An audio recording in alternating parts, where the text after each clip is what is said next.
Muzan एक ऐसा demon जिसने डीमन स्लेयर के सभी डीमंस को बनाया है और इन्हीं डीमंस में से जो 12 सबसे पावरफुल डीमन है उन्हें हम 12 कीजुकी के नाम से जानते हैं। इन्हीं 12 कीजुकी डीमंस में से जो 3rd रैंक पे डीमन आता है जिसका नाम आकाजा है, जो कहने को तो एक एंटागनिस्ट है, पर अगर तुम्हें उसकी स्टोरी पता चले तो तुम्हारा उसे एक विलन की तरह देखने का नजरिया बदल सकता है। तो आकाजा एक स्टबर्न डीमन है जो स्ट्रॉन्ग लोगों की इज्जत करता है और वीक लोगों की बेइज्जती। ये अपने से पावरफुल फाइटर्स और डीमन स्लेयर को हमेशा फाइट के लिए चैलेंज करता है। जैसे एक बार इन्फिनाइट ट्रेन आर्क के टाइम पे ये रेनगोकू की स्ट्रेंथ से इतना इंप्रेस होता है कि ये रेनगोकू को ऑफर देता है डीमन बनने का, ताकि ये हमेशा फाइट कर सके। आकाजा जब भी अपने से पावरफुल लोगों से फाइट करता है तो उनका नाम पूछता है as a form of respect. और हाँ, इन्हें उन सभी लोगों का नाम याद है जिनसे ये लड़ा है अपनी डीमन लाइफ में। आकाजा 12 कीजुकी का मेंबर होने के बाद भी उन्हें राइवल समझता है और खासकर अपर मून 1 कोकुशिबा और अपर मून 2 डोमा, इन दोनों को तो वो बिल्कुल भी नहीं देखना चाहता है। One of the strongest demon होने के बाद भी इसके कुछ रूल्स है जिन्हें हमेशा फॉलो करता है।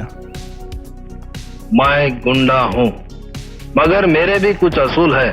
पता नहीं ऐसा क्यों है, पर डीमन स्लेयर में जब भी डीमंस किसी फीमेल को खाएंगे तो उनकी स्ट्रेंथ ज्यादा बढ़ेगी as compare to eating males. Females को खाने पे ज्यादा स्ट्रेंथ बढ़ती है एज कम्पेयर टू मेल्स। ये जानते हुए भी आकाजा ने आज तक किसी फीमेल को नहीं खाया और यहाँ तक कि किसी फीमेल को चोट तक नहीं पहुंचाई है। और इससे हमें पता चलता है कि आकाजा बाबिल खान है डीमन स्लेयर यूनिवर्स का। डोमा ने एक बार बताया था कि अगर आकाजा लड़कियों को खाने लग जाएगा तो वो उससे भी पावरफुल बन जाएगा और उससे अपर रैंक 2 का टाइटल छीन लेगा। आकाजा एक्सट्रीमली पावरफुल था जब वो ह्यूमन था और यही ट्रेट उसमें डीमन बनने के बाद भी दिखता है। अभी तक मैंने तुम्हें जितनी भी चीजें बताई ये सुन के तुम्हें आकाजा ईवल ही लग रहा होगा, पर बात की जाए उसकी बैक स्टोरी की तो इससे पहले कि मैं तुम्हें उसकी बैक स्टोरी बताऊं यहाँ पे कुछ स्पॉयलर्स हो सकते हैं। आकाजा जब ह्यूमन था तब उसका नाम हाकुजी था। हाकुजी एकदम एक्सट्रीम पॉवर्टी में पैदा हुआ था। उसकी मदर की तबीयत हमेशा खराब रहती थी और उसके फादर प्रॉपर फूड भी नहीं प्रोवाइड कर पाते थे अपनी फैमिली के लिए। इसने बहुत ही यंग एज में सीख लिया था कि अगर इस दुनिया में रहना है तो खाना चुराना पड़ेगा, और वो कितनी बार खाना चुराते हुए पकड़ा गया और इस चीज के लिए वो पिटा भी और उससे पनिशमेंट भी मिली है। इतनी मुश्किलें होने के बाद भी वो अपने फादर से प्यार करता था और उनकी मदद करना चाहता था हमेशा। कुछ टाइम बाद हाकुजी के फादर की तबीयत बहुत ज्यादा खराब हो जाती है तो लैक ऑफ मनी की वजह से उनकी मेडिसिन अफोर्ड करना इम्पॉसिबल हो जाता है। और अपने फादर की जान बचाने के लिए वो चोरी करना जारी रखता है ताकि इतने पैसे हो जाएं कि वो उनका ट्रीटमेंट करा सके। लेकिन जब ये चीज उसके फादर को पता चलती है तो उसके फादर अंदर से टूट जाते हैं कि उनके बेटे को उसके लिए चोरी करनी पड़ रही है। इस चीज की वजह से उसके फादर अपनी खुद की जान ले लेते हैं ताकि उनके बेटे को उनके लिए चोरी ना करनी पड़े। और वो मरने से पहले एक नोट छोड़ के जाते हैं जिसमें वो हाकुजी से पूछते हैं कि वो एक अच्छी और सच्ची जिंदगी जी सकता है क्या। उसके फादर के डेथ होने के बाद वो एक काइजो नाम के मास्टर के अंडर आ गया जिसने उसके अंदर का पोटेंशियल पहचाना कि एक मार्शल आर्टिस्ट बन सकता है। काइजो उसके लिए एक फादर फिगर जैसा था जिसने उसे मार्शल आर्ट सिखाई और उसकी लाइफ को एक पर्पस दिया, और पर्पस के साथ अपनी बेटी भी। जिस टाइम पे वो ट्रेनिंग कर रहा था काइजो के अंडर, उसी टाइम पे वो उसकी बेटी से प्यार कर बैठा। काइजो की बेटी का नाम कोयुकी था जो हमेशा बीमार रहती थी, पर हाकुजी ने कसम खा ली थी कि वो कोयुकी का हमेशा ध्यान रखेगा। अब धीरे धीरे हाकुजी की लाइफ अच्छी होने लगी थी। तभी एक डोजो नाम का बंदा आता है जो काइजो से जलता था और उसका राइवल था। एक दिन डोजो ने काइजो के घर के आगे जो कुआं था उसके अंदर शहर में ला दिया, जिसकी वजह से काइजो के साथ उसकी बेटी की भी डेथ हो गई। इस इवेंट के बाद हाकुजी अंदर से टूट गया था क्योंकि उसने अपने 2 सबसे क्लोज लोगों को खो दिया था जिसने उसकी जिंदगी को एक होप दी थी। इस इवेंट के बाद वो गुस्से से भरा होता है जिसकी वजह से वो डोजो और उसके सभी मेंबर्स को अकेले ही ब्रूटली मार देता है। अब इसके लाइफ में एंट्री होती है मुजान की। मुजान इसकी स्ट्रेंथ पहचानता है और इसे एक ऑफर देता है डीमन बनने का और बोलता है कि डीमन बनने के बाद तू अपनी सभी पेन एंड सफरिंग से बाहर आ जाएगा और तेरी लाइफ को एक न्यू पर्पस मिलेगा टू बिकमिंग स्ट्रॉन्गर। जिस ब्रोकन मेंटल स्टेट में हाकुजी होता है वो मुजान की बातों से इजीली इन्फ्लुएंस्ड हो जाता है और अपनी ह्यूमैनिटी और नाम को पीछे छोड़ के डीमन बन जाता है और अब से उसका नाम आकाजा हो जाता है। तो इसकी बैक स्टोरी से हमें पता चलता है कि इसने डीमन बन के कुछ गलत नहीं किया है। बात की जाए डीमन बनने के बाद की तो आकाजा ने हमेशा स्ट्रॉन्ग लोगों से फाइट की है और वीक लोगों की कभी कभी जान बख्श दी है। तो इसकी इस मेंटेलिटी से हमें पता चलता है कि ये बस खुद को पावरफुल बनाने के लिए लड़ता है। तो बात करूं कंक्लूजन की तो आकाजा ने एज अ ह्यूमन कुछ गलत नहीं किया था और उसने जो चोरियां की थी वो भी मजबूरी में की थी, और डीमन बनने के बाद भी उसने कुछ गलत नहीं किया। बात करें लोगों को मारने की तो वो तो उसे करना ही पड़ेगा अपने सर्वाइवल के लिए, और वो वीक लोगों को छोड़ भी तो देता है जिससे पता चलता है उसके अंदर काइंडनेस है अभी भी। और सही बताऊं तो आकाजा को लोग इसलिए हेट करते हैं क्योंकि उसने रेनगोकू को मार दिया था, लेकिन अगर तुम उसकी दूसरी साइड देखो, अगर वो रेनगोकू को नहीं मारता तो रेनगोकू उसे मार देता। तो देखा जाए तो ये बस उसने अपने सर्वाइवल के लिए किया था और उसने रेनगोकू को एक चांस भी दिया था डीमन बनने का, जिससे रेनगोकू अभी जिंदा रहता और ये दोनों हमेशा लड़ते रहते। तो आकाजा सच में उतना ईवल नहीं है जितना बाकी सभी डीमन है, और इस चीज से इस वीडियो का टाइटल भी जस्टिफाई हो जाता है। तो अगर तुमने यहाँ तक वीडियो देखी है तो इस वीडियो को लाइक कर देना और चैनल को कर देना सब्सक्राइब। बाकी मैं मिलता हूँ और किसी नई वीडियो में, तब तक के लिए